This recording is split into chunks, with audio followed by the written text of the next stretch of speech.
Coda est un outil puissant qui permet la création d'outils internes collaboratifs. Donc sa force, ce sont les automatisations, la gestion des données, mais aussi la gestion des notes. Mais lorsqu'il s'agit de construire un portail client ou même une application web à partir des données qui sont stockées dans Coda, eh bien, on est limité. Alors aujourd'hui, je vais vous parler de Softr pour créer des portails clients à partir de vos données qui sont dans Coda. Mais avant cela, une petite présentation. Moi, c'est Élise de l'agence Tarabiscodé et on accompagne les entreprises et les particuliers à 360 sur Coda, mais aussi en version coaching ou en version formation. Alors, aujourd'hui, avec Coda, on peut créer donc des portails clients en utilisant les cross-docs. Donc, en fait, vous allez avoir un doc par client. Donc ça, c'est chouette. Donc vous créez un doc par client, vous le synchronisez avec votre doc principal interne. C'est chouette quand vous voulez avoir uniquement tout sur Coda, payer un seul abonnement et que vous voulez personnaliser chaque espace client à votre guise, donc ajouter des pages supplémentaires pour un client, ne pas avoir la même structure de portail client. Donc tout ça, effectivement, je vous conseille de le faire directement sur Coda. Par contre, il y a des inconvénients. Alors, notamment le fait de créer à chaque fois un nouveau doc pour le client, il faut dupliquer, il faut reparamétrer. Donc si vous avez un nouveau client par jour, voire 2 nouveaux clients par jour, ça va être très chronophage.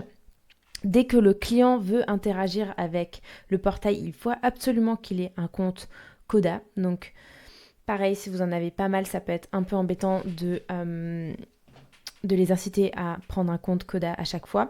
Et puis, l'affichage n'est pas autant personnalisable. Vous ne pouvez pas le personnaliser tel qu'un site. Alors, si vous voulez créer des applications web, des portails clients directement avec Softr, c'est tout de suite.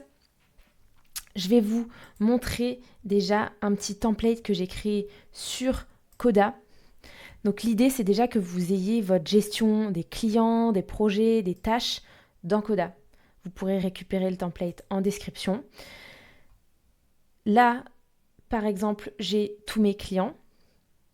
Je peux ouvrir une fiche client, avoir donc les projets associés à ce client, quelques notes.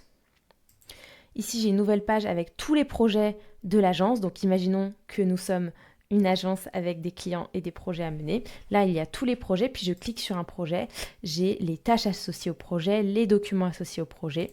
Et puis, j'ai une page avec toutes les tâches de toute l'agence que je peux filtrer par projet ou par responsable.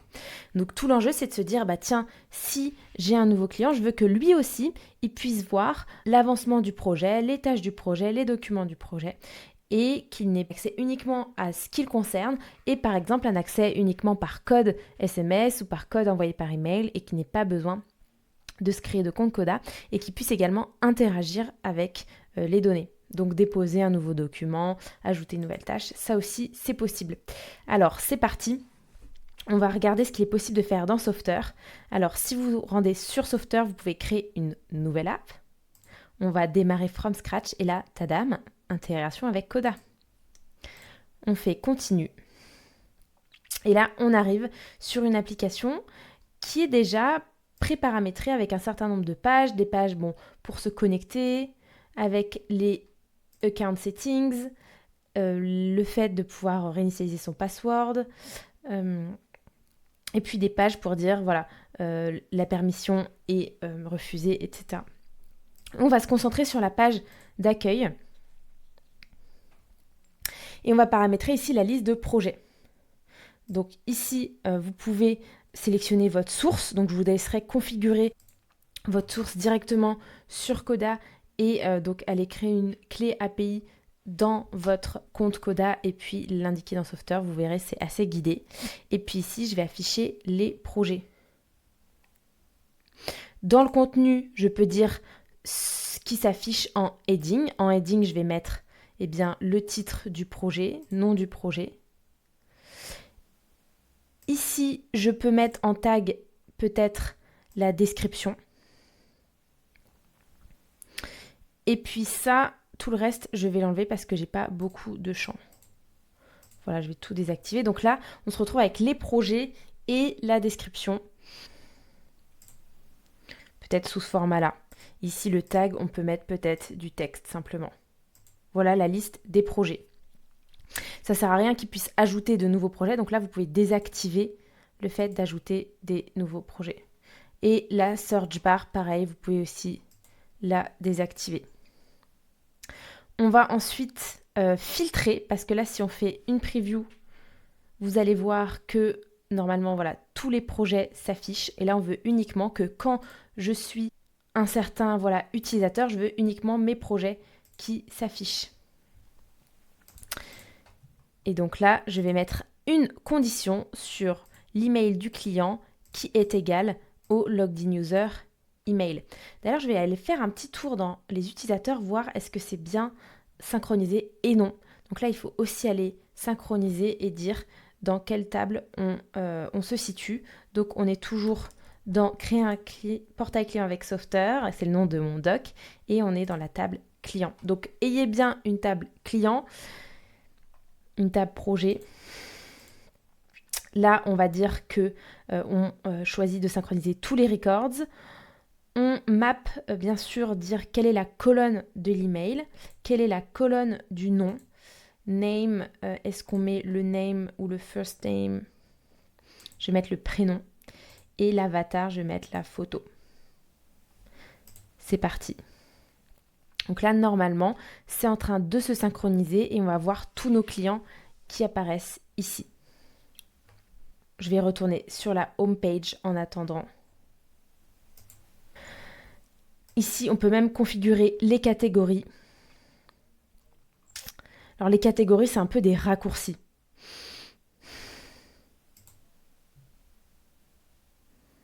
Je vais les enlever. Je vais les enlever pour le moment parce qu'on n'en a pas besoin.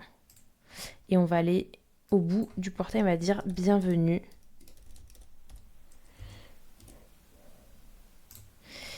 Et on peut mettre sur le portail client Tarabiscodé.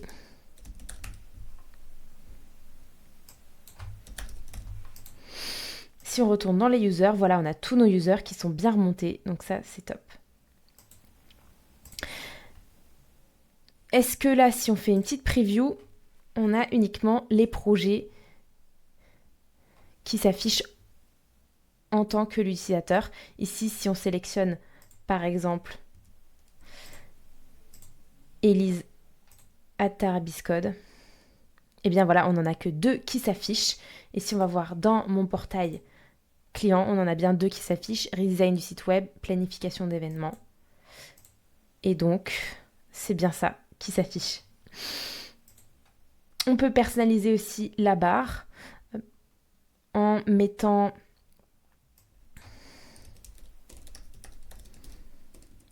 un nom, barre de navigation. Et ici, on va appeler accueil. Et le reste, on va l'enlever.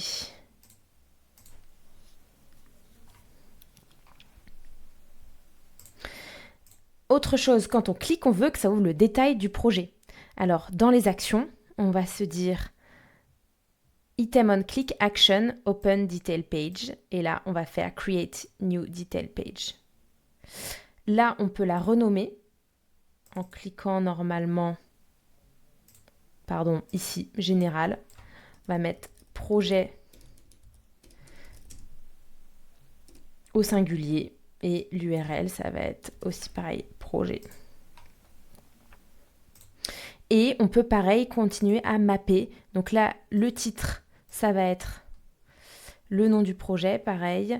La description, c'est bon. Le client, mettre peut-être plutôt l'identifiant à la place. Toute cette partie-là, section, on l'enlève. Le fait de pouvoir modifier, n'hésitez pas à tester, mais on ne va pas aller jusque-là aujourd'hui. On va aussi enlever la petite icône, on n'en a pas. Et on va aller ajouter les tâches et les documents qui sont liés à ce projet. C'est ça qui nous intéresse. Donc là, on va aller dans Liste. Et on va par exemple choisir celle-ci. Et là, ça va être les tâches. Les tâches reliées à ce projet. On va paramétrer rapidement le titre de la tâche, le détail, le statut. On peut tester d'afficher le responsable, on va voir ce que ça donne. Ça fonctionne, super. On peut mettre différentes mises en page, on va rester comme cela. On peut faire peut-être 2 sections avec le détail plutôt dans la 2e section. Voilà, ça c'est un peu mieux.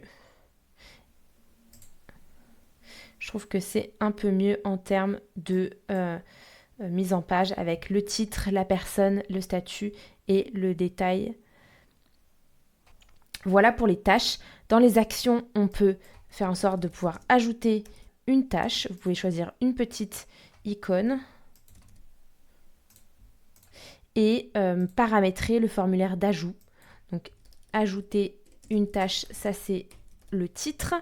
Là, vous pouvez mettre le Save button en sauvegarder et puis celui-là, annuler. Et le Success Message, on peut dire que c'est nouvelle tâche ajoutée avec succès. Et on close la modale quand c'est fait. Et les fields, on peut choisir que le titre soit demandé, que le détail soit demandé et que le projet, ce soit celui-ci. Donc le projet, ça va être un hidden field projet qui est égal à le record ID de la page en cours. Donc normalement, on fait une petite publication et on va pouvoir voir ça en temps réel. Bon, au lieu d'aller dans la publication, je vais rester en preview, ça va être plus simple. On va ouvrir, voilà, un projet. On a notre titre, notre description, l'identifiant, on a nos tâches. Ça, c'est chouette. Ah, par contre, vous voyez, on n'a pas les tâches filtrées. Ça me paraissait beaucoup de tâches. Donc là, n'hésitez pas, il faut aller dans Source et ajouter une condition pour dire que l'identifiant du projet soit égal à l'identifiant du projet sur lequel on est. Vous voyez ou pas? Donc, l'identifiant du projet, je vais vous montrer au niveau de la tâche. Ici, c'est une formule qui vient remonter l'identifiant du projet de cette tâche, soit bien égal, donc que cette valeur-là soit bien égale au projet qui est ouvert sur cette page actuelle.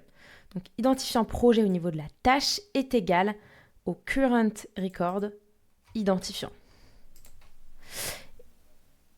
Et ça, à chaque fois, j'ai le réflexe de publish, mais non, vous pouvez voir directement en preview. On va refaire un petit test. Si on retourne sur la page d'accueil,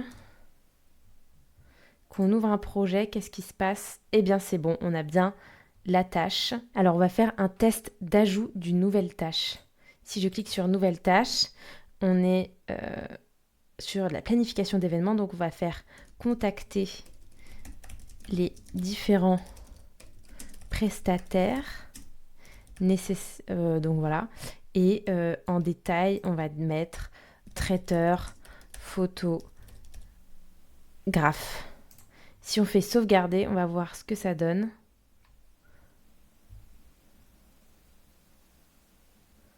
Voilà, ça a bien créé la nouvelle tâche. Voilà, si on retourne sur notre page d'accueil, voilà ce que ça donne. Alors, les conclusions, les points positifs, c'est que dès aujourd'hui, vous pouvez tester Software, vous pouvez l'utiliser pour construire des portails pour vos clients et vos partenaires, pour afficher votre portfolio et le présenter de manière un peu sexy, pour créer des landing pages où vous avez des avis clients qui remontent, vous avez en fait des données qui sont dans votre outil interne qui remontent. Le gros avantage, c'est que que l'affichage est personnalisé selon l'utilisateur qui est connecté. L'utilisateur n'a pas besoin de compte Coda. Il peut directement se connecter sur l'application avec un code reçu par SMS ou par mail. Vous pouvez personnaliser le portail à votre image d'entreprise de manière assez avancée, même si on ne l'a pas vu aujourd'hui. Vous pouvez également profiter de fonctionnalités avancées telles que des formulaires à logique conditionnelle, de l'affichage conditionnel selon le rôle de l'utilisateur. Donc c'est désormais à vous de jouer. Je vous laisse le template Coda que j'ai utilisé dans la description. Je vais également essayer de vous laisser accès à l'application aussi que j'ai créée. Je vais essayer de vous laisser un petit accès pour voir un peu le portail de vos propres yeux. D'ailleurs, si vous voulez apprendre à utiliser Coda, j'ai une petite formation gratuite en 5 jours. Le lien est en description. N'hésitez pas à vous abonner, à mettre des commentaires. Ça m'aide beaucoup. Voilà, pour une petite chaîne comme la mienne, ça m'aide beaucoup dans la visibilité. Et puis, n'hésitez pas à me contacter si jamais vous voulez plus d'informations sur ce qu'il est possible de construire avec Softr. Le champ des possibles s'ouvre à nous. Allez, à bientôt les Tarabiscodeurs.